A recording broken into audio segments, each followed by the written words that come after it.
I had told her that I could basically sue them for, just everything that they did in violation of us as a family, the plans, just taking it upon themselves. Because the wig had to be snatched off of my mom's head, which of course took off her natural hair. Like, it was horrible to watch that because we were the ones. So she ended up giving me $500 for what Mr. Rowe did and taking her skin off and using this, so all this stuff. So the only thing How I do can you think of, know how do you know Charles Rowe did it? because he was the one doing the body, and plus he told us he did. Why would he use super glue? He said that he was a cosmetologist and he had been doing this for 30 something years and all of this stuff. And I don't know, maybe if he thought it was a synthetic wig, and it was, of course, the new type of braid hair or whatever. So it was some hair imported from another country, and then it was made into a wig. So it was like almost $700 spent on the wig. And so we had styled it and was going to come back the next day to secure it. And when we got there, he had super glued it down, and it didn't look right. And so even Miss Eddie knew, and they were just waiting on our expressions to see how we were going to respond, which we were just distraught, of course. So I didn't understand why he did that, but it was like he was trying to rush and get the funeral and things done. And I don't know if they normally allow other people to be the ones to, of course I know they have to dress them, but I know this go around with my grandmother, he was like, nobody could do any the deceased makeup and stuff like that. He would have to be the one to do it all, because I guess what happened with my mom. Why? I have no idea. I have no idea. That's just what took place. He took it upon himself to use super glue, and it didn't work because I guess the body was cold or being kept, refrigerated or whatever. So the super glue along with the freezer and just, it didn't work out. And like, we had to get the girl to come. We had to, first of all, peel this wig off of her head, which took her skin and natural hair off. And so I'm like, what? Why would y'all do this? Like, why? And so we had to change up her hairstyle, like, and everything. She had the day before her viewing and, the funeral, she had a completely different hairstyle. We just had the wig sitting on her head. We hadn't taken any measures to secure it. And he took it upon himself the day before the viewing to go in and secure it with super glue. And when we got there to see the final whole, shebang or whatever, he had told us he super glue. He went ahead and secured it, and it was like messed up. So of course I said something to her about it. She was like, "I'll just pay you back what y'all paid for the wig, and just don't sue me because I won't be in business." So then when you had reached out and told me that the doctor signed the death certificate as COVID was the related death and all of this stuff that I could do, I think the last time when I went out there to actually get the invoice is when she asked me how did I feel about giving her that $500 back that she gave me for my mom's, the wig situation. So I was just like, well, I don't know. I'll let you know. Let me actually see how far this goes, because right now I don't even know, what they're going to accept, what's going to be rejected. I don't know, but, we can definitely discuss that once we cross that bridge. I'm just going to say, Miss Felicia, you're my second apology today, and my mouth is open. My mouth is open. Yeah. You don't owe her $500 back.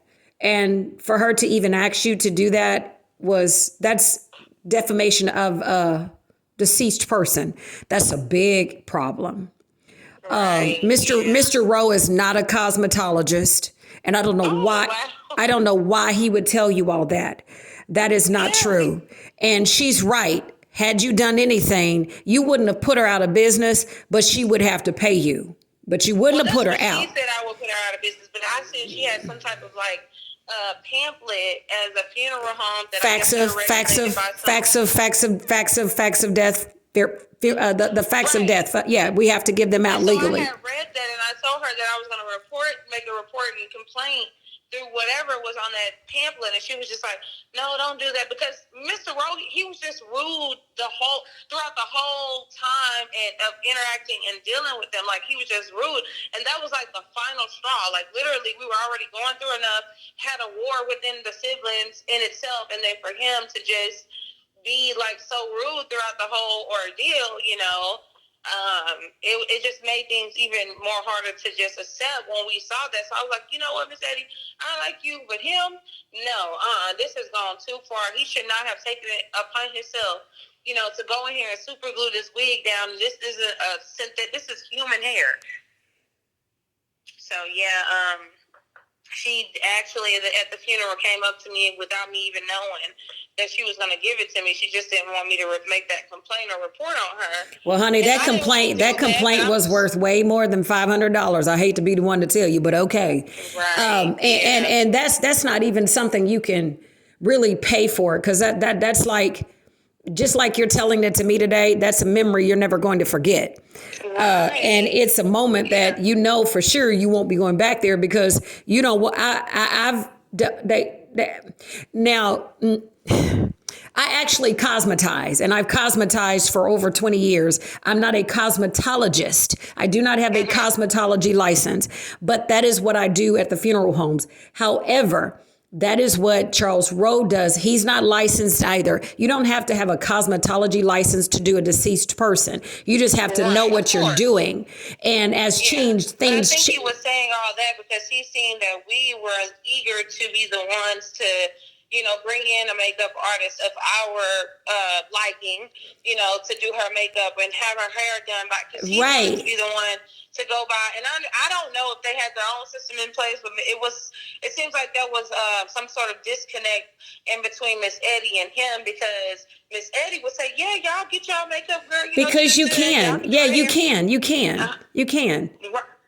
And then when we got to him, he was, I was going to do this and I was going to do that. And then when we try to explain, politely, I guess he's just used to being in control, because we had problems. Me and him had a big falling out with my mom, and this time around we were okay with my grandmother. But so that was huge. So I just figured she was trying to get the $500 back. I didn't too much worry about it, because I looked at it like, well, if they take into account that I paid for the funeral, the $39.50. When her services, I guess, were taken care of, whatever. Miss Felicia, you don't owe her anything. And it was my idea that when I see COVID, I try and tell her to tell people what to do, because I tell her we're all old. I'm 52, Ferg 87, Charles Rose 70 something. You see what I'm saying? We're all old. Ain't none of us young, but I happen to be the youngest one of the three of us. So when there are things that are out, I kind of let her know, like, let your families know this, and then I'll help them get it done. Because I just do the tier, because just as you don't get along with him, I don't want to be in the same room with him. We don't get along to that manner. So he had to be, he had to be trying to figure out if you all were going to get that. And so he had to ask her. That's just him picking her, because he knows nothing about this, and they have no reason to call Ferguson Funeral Home. They would contact you, just like they did originally. When they said they couldn't read it, they called you. They didn't call us. They called you. Exactly. They will only communicate with you. So that's him trying to pick her, and she doesn't know how to combat him, baby. She doesn't know how to combat him. So that's what that is. That was because she told me that, and I immediately became puzzled. Like, what? I wrote it out. It was legible. Right. I said paid in full. So then when I saw you guys calling, because first she was calling, and I've just been so busy with the end of the year, all the stuff with the kids. She had been calling me, so I'm thinking maybe she was calling at first to see if the documents were accepted, and like if I knew for sure I was going to get the money, because she kept asking, "Do you think you're going to get the money?" And I was like, "Well, Miss Eddie, I don't know. All I can do is take it in the phases that they put me in and tell me whatever they tell me to do, just follow through with that, and then, I'll know." So I figured at first she was calling just to kind of check in and see if I had gotten an update on whether I would be awarded the funds or not. Right. But then when I seen you call, I was like, okay, well, maybe they reached out to them. So I called you first today to kind of just, because it's easier to talk to you, and you've been so much of a help. Thank versus, you. Trying to talk to Miss Eddie. Right. And I tried to encourage her to allow you in whatever manners, because she's all like, this is my business. She don't work for me. She just goes off. Mm-hmm. And so, but I'm like, well, she's actually beneficial for families who are reaching out, trying to get information and things like that. That's something that you might want to, take into consideration. I don't think no one's trying to take over your business. Listen, I have told her, I don't want it. I've told her to get some younger people in there, allow them to bring it back to life. She is a godson. I don't know if you know Mr. Charles Howard. He used to be at Spencer, but I've said, give it to. I went to school with him. Okay, that is her godson. I said, why don't you give it to Charles, and you still go on the funerals, and get your little money, but give it to him. I said, because Ferg, I get tired of explaining to people that you're old, because now you're just ignorant. It's beyond old. It's ignorant. Joe Curl at Skyview. Mm-hmm. was commenting on that. She was like, "Oh, Eddie, I don't know when she'll just retire or hang it up," or something she had said to that extent. Because I think it's hard for them to be able to successfully transact, business. But pretty much, I had offered, to help her. Once I did my mom's funeral, like hand in hand with her, I was really intrigued by it. And you cannot help her. No, and then I brought it back up to her again, and she was like, "Well, no, this is my business. I already got another woman thinking this is hers, and she gonna run mine, and this and that." And I was like, "Well, I'm not trying to do any of that. I just wanted to get my feet in the door and get some experience. I thought I'd be a good candidate for the industry, right? Type stuff." Well, here it is. You can't, and I'm her cousin, and I can't. And trust me, anything you say, she said, I know. Ferg will talk about herself if she had an opportunity. Right. But Charles Rowe runs Ferg, so there's no way you can get around it. I don't. The only reason I still do this tier is because he's not computer literate. But if he knew how to do that, he would be doing that, but he doesn't. So that's why I do this part. And then, like I said, there's certain things that I know that he doesn't know. So she has to come to me. But trust me, I stay in a state of anger with this. You are my second family today that I swear I'm apologizing for. And it goes back to things with the body, and it goes back to, I had to ask one woman today, please, don't slap my cousin. She's old. She's old, but wow. I'm not the one that's inflicting these issues on families. I'm just the one that's apologizing and making sure that, listen, I just do the computer work. You will never see me. I won't be nowhere to be seen, honey. I'm just, I'm the Wizard of Oz. I'm a voice on the phone. Right. And that's it was much more easier to deal with you when it came down to, passing the information over for the decedent, their name and all of that, so you can order the death certificates and all of that stuff. I kept trying to give it to Miss Eddie, and she wanted to fill out the form when I was pretty much telling her to let me fill out the form. But then I realized for her, allowing someone to fill out the form means, or she's perceiving it as she's incapable of doing it. And she is. But she had to call me like 3 times about the information when it was getting inputted into, and half of it was like, I was like, that's not the birthday that I said. And that's exactly why I said, can I talk to her? Can I talk to her? Because, and I knew you were irritated because when you were talking to me, and I was thinking, hey, listen, it's my first time on the phone, but I know what people deal with. And so I've told her, either you or Charles Rowe get it right from the beginning, or I will not talk to your families, because this is a part of the first intake. And if you don't get it right at the intake, then, and don't call me and say, we put it in wrong. No, I put in what you gave me. It's no we here. Exactly. There's no we here. I didn't make a mistake. I simply entered in what I was given. And so trust me, we know she's old, but there's nothing that can be done with her.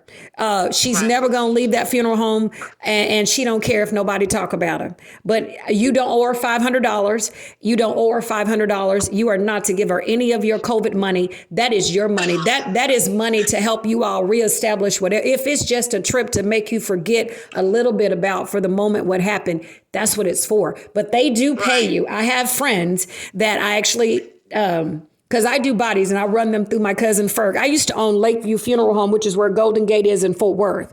Okay. And so when I get bodies, I'll take them through her. And my friend's mother died of COVID, and we did this process. And they do pay you. They even paid them for the headstone. As long as we had a receipt, they paid them that money. Yes, ma'am. Wow. Yeah, so that's why I know for sure it's not what I heard. I saw them pay. So I know they do it. Because I've done it before. So when I'm saying I've done it before, I've actually done it before. And anything for your expenses, like the question you were asking me, I wasn't sure, but I know that they do like lodging. That's why I was like, just try it, because I know that if it's pertaining to directly to the funeral, they paid them back for their mama's headstone money, as long as we had a receipt. Yeah, and I appreciated that when you called me. I was like, wow, I can't believe, because I had spoke to one medical examiner, I guess the county's medical examiner, and they just called and verified, I guess, what was already on file in terms of her diagnosis, and she said she was going to rule it as natural causes. So then when you said the doctor signed it as COVID-related death, I'm like, wow, but then when you gave me that information, I was like, okay, well, let me just follow through with this, do my part, and see what's to come of it. So that's what I did. But I was like, let me call Miss Hunt back, because she called me about 3-4 days ago, sometime last week. And I actually had forgotten I called you, because she boggles. There's some paperwork over there now she needs me to do. And I'm just like, Ferg, I don't understand what you're saying. And normally I go see her once a week on Mondays, but today I wasn't in the mood. I'd already talked to a family on the phone that found me on Facebook from her. So no, I'm like, I'm over you today. Like, I don't even, and when I'm done talking to her, when I'm done, not when she's done, when I'm done, I just hang up. I'm done.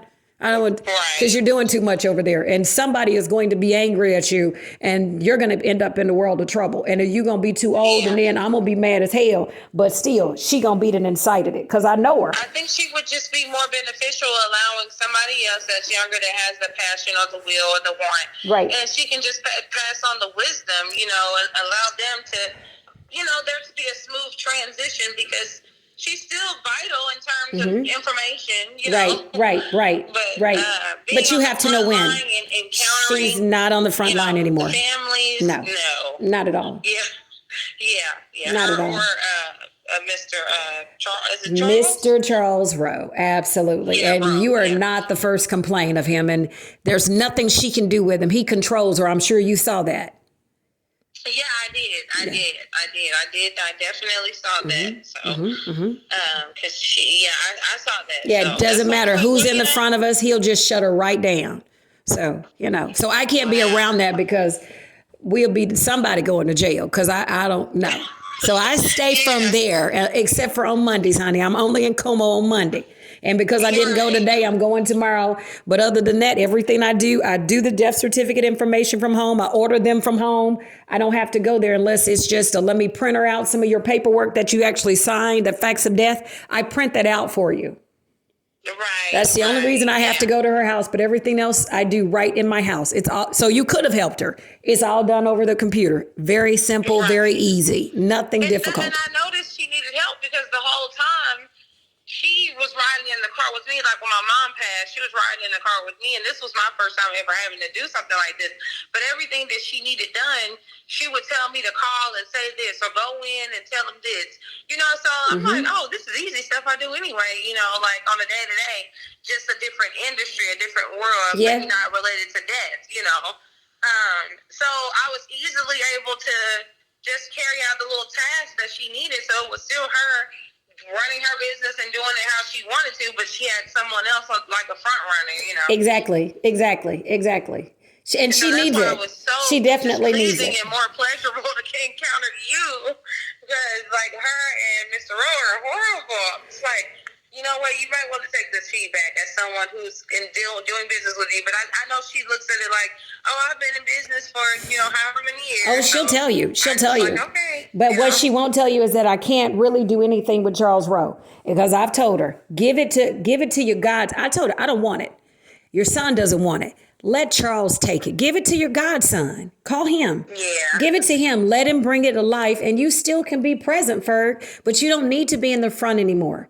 Just sit down before you have to lay down. Great candidate. Yes. His history and understand his age because Yes. he's the same age as my brother LaMarcus, but me and LaMarcus are only 1 year apart. Oh, so wow. I know Okay. we're all around the same age. Yeah. So that's a whole new generation. A whole new generation. Just it's a perfect age range for him to deal with the elderly and then those who are seeming to die more now, which is the youth. Right. For him to be able to cover those bodies and immediately people reach out to him because of, whatever associations and things of that nature. Oh, yeah. So, Yeah, he's important to the game. Charles is important, but honey, I try and tell her what to do, but it's just like your youngest baby over there talking to her because she don't understand what's going on. She ain't listening to me. She is not going to listen to me. Yeah. She is not going to listen to me, but no, she have to call me to get anything done. So if you call me on the wrong day, I just don't answer till I get ready. What? Yes. What is it? What you want? Until you fix Charles Rowe, you gonna get to deal with me. What? I don't work for you. Charles Rowe works for you. I help you as family, but I'm not an employee, so you can't call me all hours of the day. I will not answer this phone. No, ma'am. Right. But don't give her any money. She deserves none of your money. I'm going to go outside and go walking, but don't you give her no money. Any questions you have on that, though, call me because I am the one that is familiar with what you are doing. But call them tomorrow and ask them. But if you're looking at it, and I believe I wrote on there paid in full. I could have swore I did. Well, they haven't said anything to me about that. And the dollar amount that you paid is on there wrote legibly. So that's what threw me. She made me think I was crazy. And I said, did she take the yellow page? She said, no, she took the white page. I said, well, then they can read it, Ferg. Yes. And I called them. I think they said after you submit documents, wait for 24 hours before them to become visible to them or whatever for processing. And so I called them. They confirmed that they got it and that it was legible. And she said she was going to be sending it up, I guess, to the next tier or next level. So how they explained it to me was first you submit all of your documents relating to the expenses, and then there's an initial team that reviews the documents and makes sure everything is legible